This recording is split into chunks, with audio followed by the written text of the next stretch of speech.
Bible, sir. Sergeant, pour me some scripture.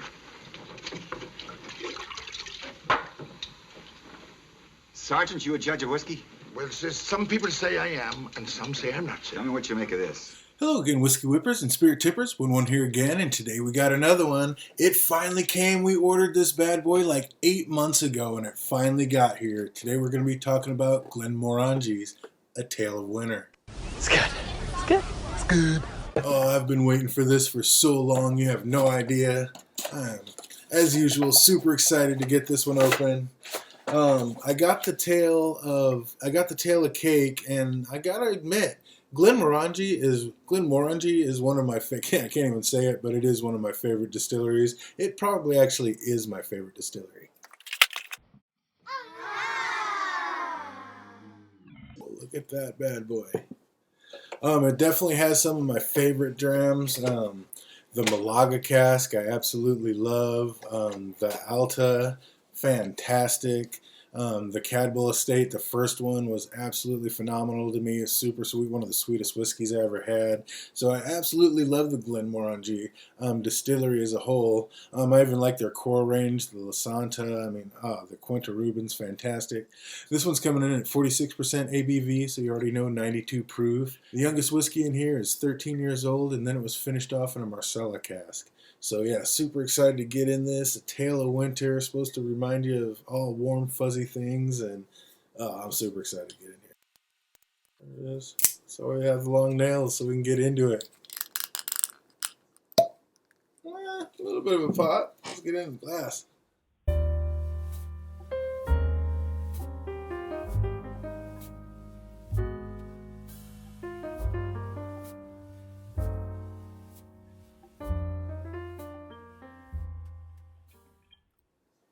Oh,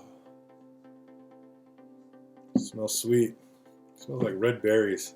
Yeah, like I said, this is a Tale of Winter, supposed to remind you of all things warm and fuzzy. I think it's going to be sweet, delicious. Obviously, nothing in Glenmorangie is ever peated. I'm not a big fan of peat, so I can't wait to get into this one. I'm hoping it's a lot better, or I enjoy it a lot more than the Tale of Winter. Okay. And yeah, super excited to get into this. 13 minutes and we'll be right back. Don't go anywhere. All right, 13 minutes is up and it is time to get into it. Oh, like I said, I ordered this about 8 months ago through the concierge program, and it just took forever and a day. And then I see like other people are out there doing reviews like 2 months ago of this thing. So as usual, up here in Washington, we have to wait just 3 times longer than everybody to get it. But it's here now and I'm ready to get into this glass. Oh man. Like red rope licorice, red apples. There's like a honey to it. There's almost a tiny bit of a leather note on there too. That's kind of interesting. I wasn't expecting that. Obviously no peat. Like I said, it's 92 proof, 13 years old, and finished in a Marsala cask. It's also non-chill filtered, so gotta love that. Oh, there is a little bit of that umami, like a little bit of that leather note on there. Oh, I like that. Almost like the Glendronach 18, that Allardyce. Oh man, it's there. Like, it's not in the background, like it's there. Oh man, I'm getting really excited to taste this. It's got that note like the Spaniard from Compass Box and the Allardyce from Glendronach. Oh, that smells really nice. Alright, I'm crazy excited. It's time to taste this. Let's get it. Kompai. Oh my goodness. That was just bursting with flavors. That is a fruit party in your mouth. That is so good. I mean, it's long, good long finish. It's coating the entire mouth. Oh my goodness, that is fantastic. Oh, like I said, I was not a fan of the Tale of Cake, but the Tale of Winter, this is fantastic. If you've ever had the Compass Box, the Spice Tree, and the Spaniard, it's like the Spice Tree and the Spaniard that combined. And it's got that umami leather, just savory taste. but then it's just got all these fruit flavors that just explode in your mouth when you take a drink. I mean, red berries and blueberries and apples, a little bit of honey. And like I said, that leather note on there, like, I mean, that is fantastic. Makes me feel like this is kind of what, I know he had the whole pineapple upside down cake story with the other one, but I don't know. A few people said they got the pineapple note. I didn't get anything like that. This is like he thought of something and went after it and nailed it. This is delicious. Oh, and just that heavy old book, just chewing on a baseball mitt leather note. That is just fantastic. Oh, it is. It's just like the spice tree and the Spaniard combined. This is good. 46%, so it just floats right down, 92 proof right there in the fun zone, just as smooth. And I don't know if they add any color. Non-chill filtered, I would guess that they don't add any color. But yeah, it doesn't really say if it has color or not, so gotta assume that maybe they add color, but I don't know. I think it's more the Marsala cask that has that tone influence. Oh man, this is just a berry bursting, delicious, sweet flavored whiskey. Oh, and I mean, Glendronach Allardyce is one of my favorite whiskeys, and it's that umami leather smell and taste that brings it home. And that's exactly what this has. But this is blended so smooth, almost more like the 21, because the 21's kind of mixed up, or the Glendronach 21 and the Parliament. It's almost like takes it up to that level. This is really nice. I wonder if this has some like really older whiskeys in it like that to make it do that. Because I've had some other things in the Marsala cask and they're really good, but this is like next level. Oh, this is delicious. Need to save some for the next one and put a little drop of water in it, but I just want to keep drinking it. It's so good. Unbelievable. I'm so glad it's finally here. This is, I have a feeling this isn't going to last long. I might need to go grab another bottle of this one. This is definitely one of my top 5 Glenmorangie so far.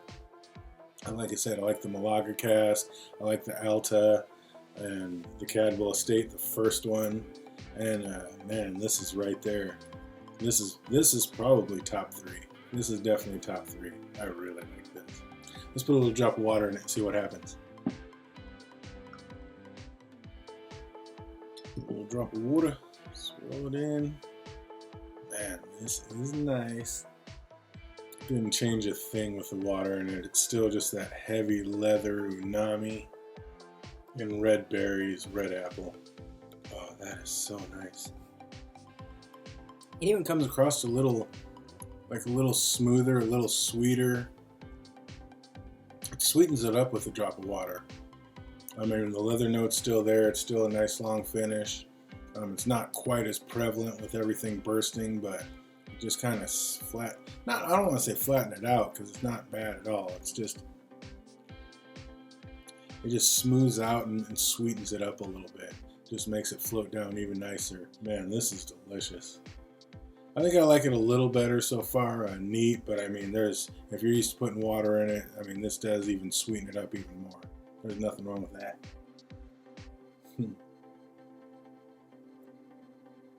That is just so delicious. That is so nice.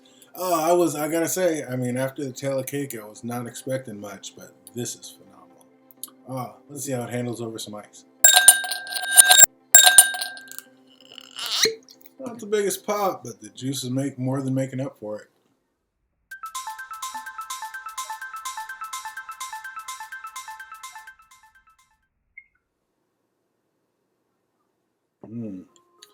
Like a cherry note right when I smelled that. Like a cherry popsicle, cherry icy, cherry slushy. That is just a big cherry note. Oh, and that leather note's there too. That leather note's there all 3 ways. It is just there. Like I said, like on the Spaniard and the Allardyce, it's got that note. That is one of my favorite notes in whiskey. This is phenomenal. Oh, but yeah, the cherry slushy is right there. Just the red fruit. Oh, let's get it before it melts. Cheers. Sweet honey and leather. A little bit of an oak note on there. Definitely the Marsala cask sweetness. A little bit of saltiness on your lips. Oh yeah, this is all the way around absolutely fantastic. Man, a tale of winter. Thank you so much for coming through. So glad it finally got here. Oh man, night and day over a tale of cake. Not the biggest fan of that one. Absolutely love this one. Scale out of 1 to 10, I'd give this one a good solid 8.9. This is up there. This is creeping around 9. And once I spend a little more time with it, this might actually be in the 9.91 territory. I mean, this is phenomenal. How much did I pay for this one? Looks like this one was about $110. A little over $25 in tax because, of course, Washington and crazy taxes. So it looks like this was a little over $135 out the door. I think they have it in Costco right now for $116 out the door, so could have waited and actually saved a little bit of money. But thought we were gonna get it early. That didn't quite happen. But yeah, so like just over like 135, 34, just over $135. I'm not mad at it. This is delicious. Like I said, it's a little pricey. I think I can run up to Costco and get it a little bit cheaper, but I mean, for the flavor and the taste I'm getting, I am not mad. This is so good. Oh, glad it didn't let me down. So if you see it out there and you got the funds and able to do it, I would highly suggest this one. This is an absolutely delicious whiskey. Hope you guys are having an absolutely phenomenal week out there, and it only gets better from here. Until we see you next time. Prost.